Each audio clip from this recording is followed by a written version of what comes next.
How's it going, everybody? Today we're going to be talking about money addiction and its symptoms. Anybody that's ever been to a rehab before knows that some of the people that attend these rehabs or residential programs end up there not necessarily because they were using the drug. They're court ordered there, they were caught selling the drug, and now that they're at the rehabs, the rehab facility will claim that they are addicted to the fast money and the glory that comes with being a drug dealer. Being like the it guy, Mr. Popular, with all the little cronies and friends and stuff like this. So in this video here, we're going to look at my niece, primarily, my niece, who's a representative of the females of my family. And we're going to look at a little bit of her money addiction and what happens when you confront her about said money addiction. In the background, we have her stream kicking up, in which we're going to take a look at and evaluate along with some of the comments that she has made about content such as this. We're just going to give it just a second here. It's on the streaming starting soon. Let's see if we can fast forward it. Here we go. So you turn on the internet and this is what you see, right? Your niece, half naked, bottoms of the boobs hanging out the bottom of her top there, stuff like this, right? And with what we would call in the programs with responsible concern, right? You ask her, Kayla, what the hell are you thinking, right? This is Mongo public, right? Anybody with an Amazon account, a Twitch account can see this. You know what I mean? What are you doing? And you get a very defensive backlash type response from them, right? You have no right to question me. You leave me alone. It's like, I'm worried about your future, right? I'm worried about your safety, like we talked about in other videos, right? Some simp that tracks you down because he's disgruntled that he's given you money for years because you've manipulated him into a relationship that isn't real, right? Or your future. You say you want to open up a daycare, right? You see teachers and daycare providers all over the place getting shut down for having an OnlyFans account, right? Because they have the social media contracts and everything else. Nobody wants this person to be watching their kid all day. What is my kid going to learn from your daycare besides some toxic traits, right? And like anybody that's seen your TikTok knows like the whole toxic gym culture thing, and you're a proud member of that society, right? Breaking out your phone at the gym all the time and stuff like this, right? This is not what life is about. So in questioning her, Kayla, what are you doing, right? Actually, right, here's some more content. You load up the internet and this is what you see. And you ask her, Kayla, what are you doing? Right? What are these costumes? What are you doing? Why are you doing this? Right? She gets defensive. I can't own clothes from my personal sex life. I said, this is not personal. This is public. Is that what you're trying to tell me? Right? And see how defensive she is. I can't own stuff from my personal life. Is that what you're trying to tell me? Super defensive, right? This is not personal, right? Being out here, being a cam girl, an OnlyFans model, whatever you might want to call it, this is not a personal endeavor, right? This is very public. This is what you're doing for work, right? Okay, yes, I have purchased some for personal. That is now public, right? Yeah, you got to back her into a corner to get any answers out of these women, right? Why? Because they have something to hide, right? This is how people act when they have something to hide, right? You go on talking to her, Kayla, right? These kinds of models with these kinds of personal dress attire that they're portraying on the internet, they're known as e-girls, cam girls, all this other stuff, right? And she goes on and says, quit trying to omit details and beat around the bush. That's right. We all know that those costumes were purchased for another website, and they are now retired from that and being used on Twitch. How am I employed by Epic Games if I am a sex worker? Is that true? Now, Epic Games owns Fortnite.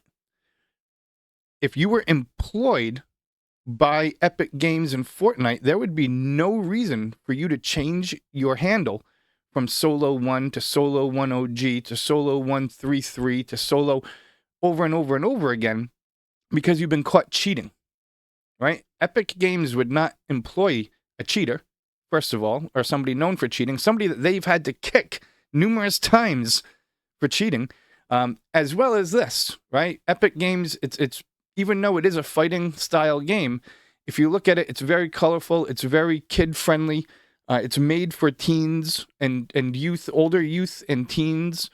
So with that being said, adult activity, they don't want, right? That's not what they're trying to do. You don't see any of the characters. We have all kinds of different characters on the game, right?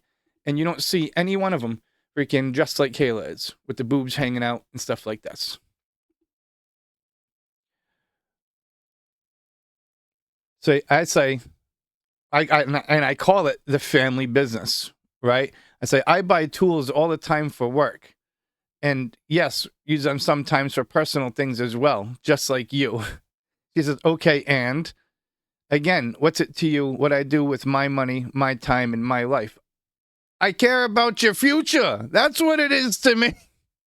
I understand that your mom and Grammy don't care about your future when they're jumping on planes and going down to my granddaughter's fancy Florida house, in which the mother-in-law, your boyfriend's or husband's mother, had to put the down payment on, right? But why? Right? And the big thing is why. If you go on my niece's Twitch, you're going to see that she has 11.7 thousand followers. And those followers all came in the first week that she was streaming. They were all imported from another website. She claims not to be a sex worker. She claims not to have another website. Here's her Patreon. Right? It's clearly her on top, Solo 1, her original gamer tag, right?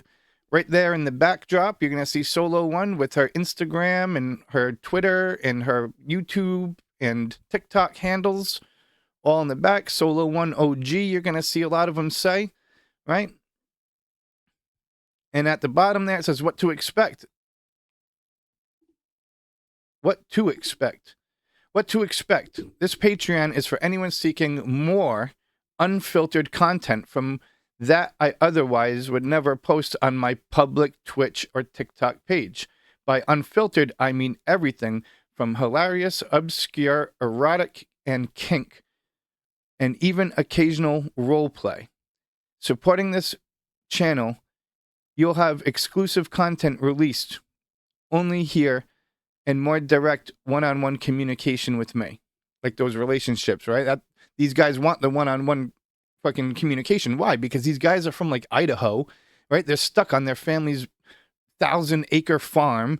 There's not another female around for freaking 400 miles, right? And these are the kids that you're going after. If you don't see something here, you're welcome to email, PM me directly for additional pricing for your special custom, of which you can also have exclusive ownership. Any questions regarding customers or regarding customs can be sent directly to solo1@myyahoo.com, right? So you are definitely a sex worker. If I was to email that from an anonymous email and ask you for fucking feet pictures, guess what I'm going to get for $9.99? You're a sex worker. You see what I'm saying? Now, I know strippers that show a lot more, right? Behind closed doors of the strip clubs for dollars, right? And you're throwing dollars at the stage. Imagine if she just went out there and showed her feet for $10. She would be really happy.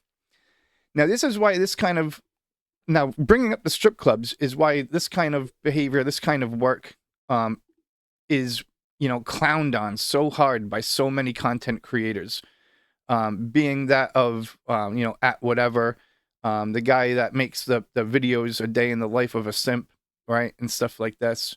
There's so many of them going at it because for years, right, all of this kind of behavior would be hidden behind the closed doors of a brothel or an adult club at night or a gentleman's club at night or whatever.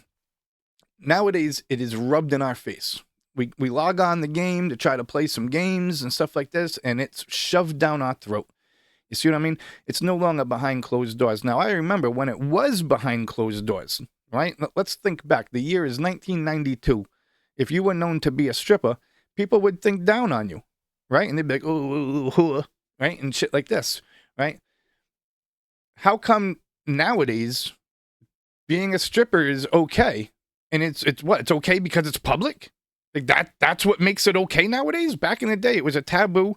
You were a disgrace to the family. You were an abomination because you were doing this very secret thing behind the closed doors, right? Where only grimy guys would go. None of them in which we have anything to do with, right? So how can it go from being an abomination back then when it was private behind closed doors, and nowadays it's celebrated that it's public and being shoved down our throats? You see what I mean? It just doesn't make any sense to me.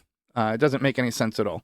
But if you go on Kayla's Patreon, you're going to see that the cheapest membership is $5 a month, and the most expensive is $60 a month. I want to bop over really quick at just on her Twitch that came in the first week that you could tell they were all imported. Now it's been months, and she has not gained an additional Twitch follower, right? It's been months. Let's go on the cheap side. By $5, 11,700 members by $5. This is just on Twitch. That's 58 grand a month.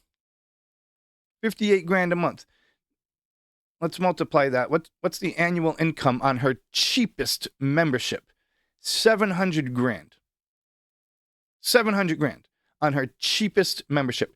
Now, that's also not including the tokens and gems and tips that are sent on things like TikTok or Twitch and stuff like this. This is just her baseline bottom Patreon membership. Let's try that number. Let's run that number one more time by her most expensive, $60. That would be the $702,000 a month. Now we're going to times that by 12. 12 months. 8 million. 8.5 million. Right? Now, if you look it up online on Google or wherever else, you're going to see that these kinds of numbers are not uncommon.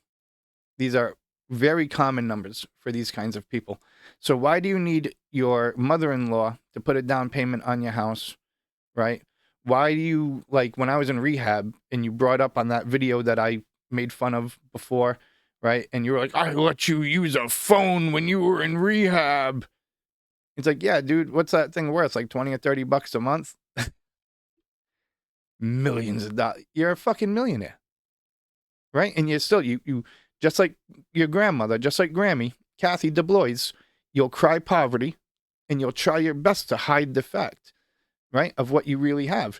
And you'll take charity from people that make less from you, just like when Poppy died and Grammy was getting all kinds of charity from people because she was saying, I don't know how I'll bury him. I don't know how I'll bury him. Just the Moores sent down like $5,000 from Canada. And then she goes out and pays like $1,100 to have him cremated and sticks him up in a balloon from the dollar store over at Teddy's Beach. What happened to burying him? What happened? Shouldn't you be giving back all that money now to all these people that gave you money to help bury him? Right? And these people weren't nurses and shit. There were a lot of them, Fred Sawyer, carpenters. You know what I mean? Making half of what my mom makes. And they don't have a millionaire boyfriend or millionaire girlfriend. Right? Buying them a house for $1.1 million. It's all about the Benjamins, baby. And that's what this series is about. This is what I'm trying to get at. We're allowed to abandon our kids at homeless shelters or out in Newport for other people to raise. We're allowed to, you know, let them rot and hopefully die off in a tent. It's all about the Benjamins. You see what I'm saying? And just like I've said for years, I'm not going to have my family's attention until I have the Benjamins or a couple of kids for my mom to use for clickbait on our Facebook. And those who know.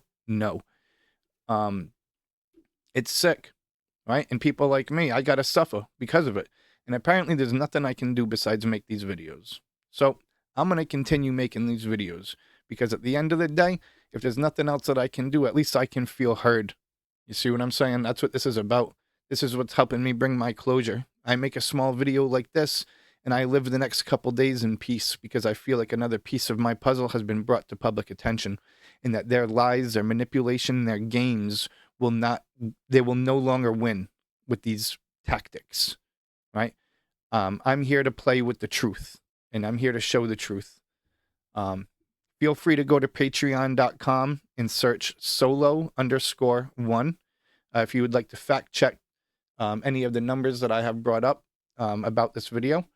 And again, thank you everybody for coming out, not coming out, for logging in to watch. Take care of yourselves and each other.